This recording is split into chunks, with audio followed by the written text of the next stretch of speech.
இந்த வீடியோவில் பார்த்தீங்கன்னா நெய் வேக வைக்கிறது காட்டலிங்க. அதுக்கு தனியாகவே ஒரு வீடியோ எடுத்துகிட்டு ஆல்ரெடி போட்டுட்டு 2-3 நாள் இருக்குன்னு நினைக்கிறேன். அதனால் இதில் வந்துட்டு அந்த வீடியோ காட்டலை. நெய்யெல்லாம் வேக வச்சு முடிச்சுட்டுங்க அந்த பாத்திரத்தையெல்லாம் கழுவிட்டு இருந்தேன். ஐயோ, நெய் வைக்கிறது கூட ஈஸி தான். இந்த பாத்திரத்தையெல்லாம் கழுவுறது அதோட கஷ்டம். ஏன்னா வெண்ணவாசம் அடிச்சிடக்கூடாதுன்னு நான் மோந்து பார்த்து 2 தடவை எல்லாத்தையும் விளக்கி வச்சேன். அப்புறம் கழுவி முடிச்சு அதுக்குள்ளார அண்ணன் வந்துட்டாங்க காப்பி வைக்கிறதுக்கு. அப்புறம் காப்பி வச்சு கொடுத்தாங்க. 2 பேரும் போய் 2 பிஸ்கட் தொட்டு தின்னு போட்டு காப்பி குடிச்சிட்டு 2 வளம் பேசிட்டு அப்புறம் அவர் மறுபடியும் வேலை பார்க்க போயிட்டார். நான் என்ன பண்ணேன், வந்து காப்பி வச்சதையும் கழுவி போட்டு அப்புறம் கழுவி வச்சதையெல்லாம் எடுத்து கமுத்திட்டு பார்த்தா அண்டாவில் தண்ணி இல்லை. சரின்ட்டு அண்டா விளக்கி வச்சுட்டு அப்புறம் அண்ணனை தான் கூப்பிட்டேன். நாங்கள் வந்து கேணு தண்ணி தாங்க வாங்குகிறோம். இந்த வீட்டுக்கு வந்ததுக்கப்புறம் போர் தண்ணி நல்லாவே இல்லையா, குடிக்கிறதே இல்லாத. அப்புறம் ஆத்தண்ணி இந்த ஏரியாவுக்கே கிடையாது. அதனால் கேணு தண்ணி தான் வாங்கிக்கோன்னு. அதனால் கேணு தண்ணி எடுத்து அண்டாவில் ஊற்றி வச்சுக்கோன்னு வச்சுக்கோங்களேன். அப்புறம் நம்மளாலெல்லாம் கேணு தூக்க முடியாது அப்படின்னு அப்புறம் அண்ணனை கூப்பிட்டு அண்ணன் தான் வந்து தண்ணி எடுத்து அண்டாவில் ஊற்றி வச்சுட்டு போனார். அதுக்கப்புறம் எடுத்த வீடியோவில் இன்னொரு வீடியோவில் வருதுங்க. அப்புறம் இன்னொரு விஷயம் சொல்லணும்னு நினச்சேன். இப்போது இப்போ இருக்கிற பிள்ளைகள்லாம் பாருங்கள், கல்யாணத்துக்கு அப்புறமா வந்து மாமியார் வீட்டுக்கு போனதுக்கப்புறம் நான் வந்து எங்கள் அம்மா வீட்டில் இப்படி தான் இருந்தேன், எங்கள் அம்மா வீட்டில் இதெல்லாம் செய்ய மாட்டேன், எனக்கு இது பிடிக்காது, இதை சாப்பிட மாட்டேன், அது இதுன்னு 1008 இது சொல்கிறாங்க பார்த்தீங்களா.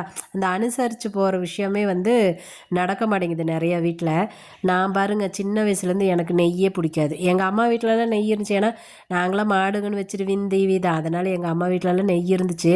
எங்கள் அக்காங்கெல்லாம் தின்னாங்க அப்படின்னா நான் வெளியில் போய் கோந்துக்குவேன். இல்லைன்னா அவியில் போய் தள்ளி குறை சொல்லுவேன். எங்கள் அம்மா பேசுவாங்க, நெசமால அவி வட்டலில் திங்கிறது உனக்கு அத்தனை வாசம் அடிக்குதா அப்படின்னு பேசுவாங்க.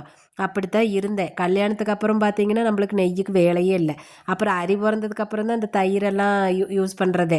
அப்போ பார்த்திங்கன்னா அம்மா ஒரு 4 வருஷம் எங்கள் கூட இருந்தாங்களா, அதனால் அம்மாவே வந்து வெண்ணெய் இதெல்லாம் ரெடி பண்ணி நெய்யெல்லாம் அரைச்சிருவாங்க. நான் வேலைக்கு போகிறதுனால நம்மளுக்கு அந்த வாசம் தெரியாது, அப்படியே ஓடிச்சு. அதுக்கப்புறம் கிட்டத்தட்ட ஒரு 10 வருஷம் பக்கம் இருக்கும். நான் வெண்ணெய் சேர்ந்துச்சு அப்படின்னா எங்கள் அக்கா வீட்டுக்கு கொடுத்து விட்ருவேன். நான் நெய்யே வேக வைக்க மாட்டேன். அப்புறம் இப்போ 2-3 தடவையாக தான் சரி எப்போவுமே அங்கேயே கொடுக்குறவன் பிள்ளையும் இருக்குதுவா, அப்புறம் பாப்பு சாப்பிட்றான் நல்லா. அதனால சரி நானே வேக வைக்கிறேன். உண்மையாலும் அந்த நெய்யை சரி வெண்ணெயை அந்த இதில் ஓட்டி கையில் எடுத்து போடுறப்பெல்லாம் அப்படியே கொமட்டிட்டு வரும். என்ன பண்ண முடியாதுக்கோசரம் என்ன ஒவ்வொரு தடவையும் அம்மாவை எதிர்பார்த்துக்கிட்டே இருக்க முடியும். நம்ம வேலையை நாம் தானே செய்யணும். பிடிக்கல அப்படின்னா குடும்பத்துக்கு நம்ம எப்படி செஞ்சு கொடுக்கறது.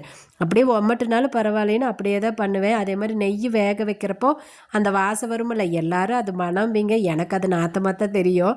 அப்படியே ஒமட்டிகிட்டே வர்ற அந்த நெய் வாசம் சுத்தமாக பிடிக்காது.